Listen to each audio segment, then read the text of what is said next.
అయ్యప్ప స్వామి వారి యొక్క పుట్టినరోజు. అయ్యప్ప స్వామి పుట్టినరోజు విషు కదండి, ఏప్రిల్ 14 కదండి అని చాలామందికి క్వశ్చన్ మార్క్ ఉంది. నో, పాల్గొన మాసంలో వచ్చే పౌర్ణమి రోజు వచ్చే తిథి రోజు అయ్యప్ప స్వామి వారు పుట్టారు. ఈ సంవత్సరం మార్చి 25వ తారీఖున ఆసేతు హిమాచలం అయ్యప్ప స్వామి వారి జయంతి ఉత్సవాలని జరుపుకుంటున్నారు ప్రతి దేవాలయంలోనూ. శబరిమలలో ఆల్రెడీ నిన్నటి రోజు ధ్వజారోహణం ప్రారంభమయ్యి ప్రతినిత్యం ఉత్సవ బలి క్షేత్రబలి చేసి 24వ తారీఖున స్వామివారు పళ్ళి వేటకు వెళ్తారు. స్వామివారు రాజకుమారుడు కాబట్టి వేటకు వెళ్ళడం ఆనవాయితీ కాబట్టి శబరిమల నుంచి ఏనుగు మీద ఊరేగింపుగా వెళ్ళి సరన్ కుత్తి అనే ఒక ప్రదేశానికి వెళ్ళి వేటాడుతారు. వన్యమృగాలన్నింటినీ కూడా వేటాడతారు. ఆ వన్యమృగ వేటలో మనలోని కూడా కామక్రోధ లోభ మోగ బదమాస ఈర్ష డంబ అన్ని దుర్గుణాలన్నింటినీ వేటాడి మళ్ళీ శబరిమల సన్నిధానానికి వస్తారు. గర్భాలయంలోకి వెళ్ళరు స్వామివారు. ఆ రోజు 6 బయట విశ్రాంతి తీసుకుంటారు. ఆ విశ్రాంతి తీసుకుంటూ ఉండగా స్వామి అనుకుంటారట, అహో నేను లోకరక్షకుడిని కదా, నా కంటి చూపు చాలదా వీటన్నిటినీ నేను సంహరించడానికి, నేను పోయి వేటాడాను కదా, దీనికి ప్రాయచిత్తంగా నేను నదీ స్నానం చేయాలి అని అనుకొని మరుసటి రోజు స్వామివారికి మంగళ స్నానాలంతా అయ్యి ఏనుగు మీద అంబారి మీద ఎక్కి స్వామివారు పంబా నదీ తీరంలోకి వచ్చి ఆ నదీ స్నానం చేస్తారు. పంబా ఆరాట్ మహోత్సవం అనే ఉత్సవాన్ని చేస్తూ ఉంటారు. ఇదంతా కూడాను ఇది వరకు కార్తీక మాసంలో జరిగేవారు. భక్తుల యొక్క జన తాకిడిని దృష్టిలో పెట్టుకొని దేవ ప్రశ్న వేసి అది అయ్యప్ప స్వామి వారి పుట్టినరోజుకి ఈ యొక్క ప్రోగ్రామాన్ని ఉత్సవాన్ని పోస్ట్పోన్ చేసి ఇలా మార్చడం జరిగింది గత కొన్ని ఏళ్లుగా. అయ్యప్ప అనే నామం పలికే ప్రతి భక్తులు మీ పరిసర ప్రాంతాల్లో ఉన్నటువంటి దేవాలయానికి వెళ్ళండి, అక్కడ స్వామివారిని పూజించండి. ఇంటిల్లి పాలి వెళ్ళండి. మీ ఇంట్లో మీ అబ్బాయో మీ పాపనో మీదో మీ శ్రీమతిదో మీ తల్లిదండ్రులతో పుట్టినరోజు వస్తే ఎంత గ్రాండ్గా చేస్తారు.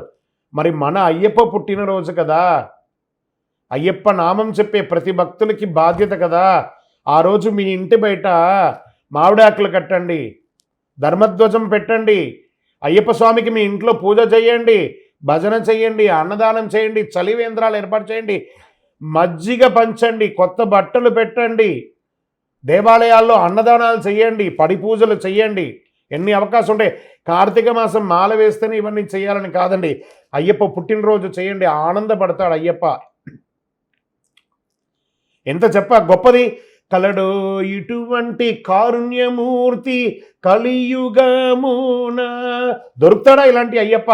అయ్యప్ప అని నామం పలికే ప్రతి ఒక్కరు కూడా ఎంత అద్భుతం అంటే ఆయన నామం చేసిన వాళ్ళకి ఎవరు అలాంటి వారు? కంటి నీరు తుడిచేటి హస్తమేది, కలతలన్నీ ప్రోదోలే కరుణ ఏది, మనిషి మనిషిలో వెలిగే రూపమేది, శబరిమల పైన కొలువున్న జ్యోతి ఏది, అయ్యప్ప స్వామి అయ్యప్ప. ఈరోజు అయ్యప్ప స్వామి వారి పుట్టినరోజు.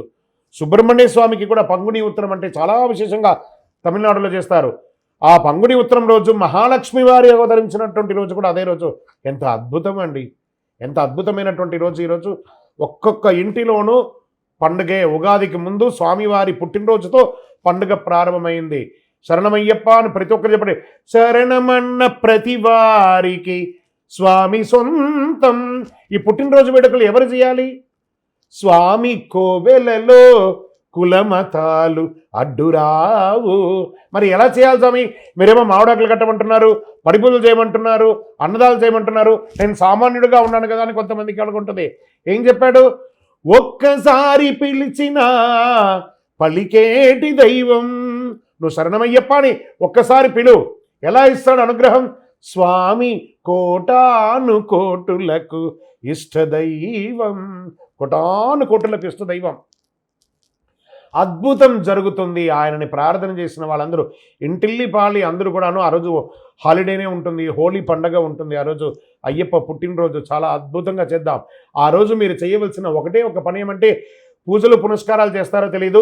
ఓం శ్రీ స్వామియే శరణమయ్యప్ప అని కనీసం ప్రతి ఒక్కరు ఒక 1008 సార్లు చెప్పండి, ఆనందపడిపోతాడు అయ్యప్ప. కలవు నామస్మరణాత్ అన్నాడు. నామస్మరణ చేస్తే అయ్యప్పకి ఇష్టం.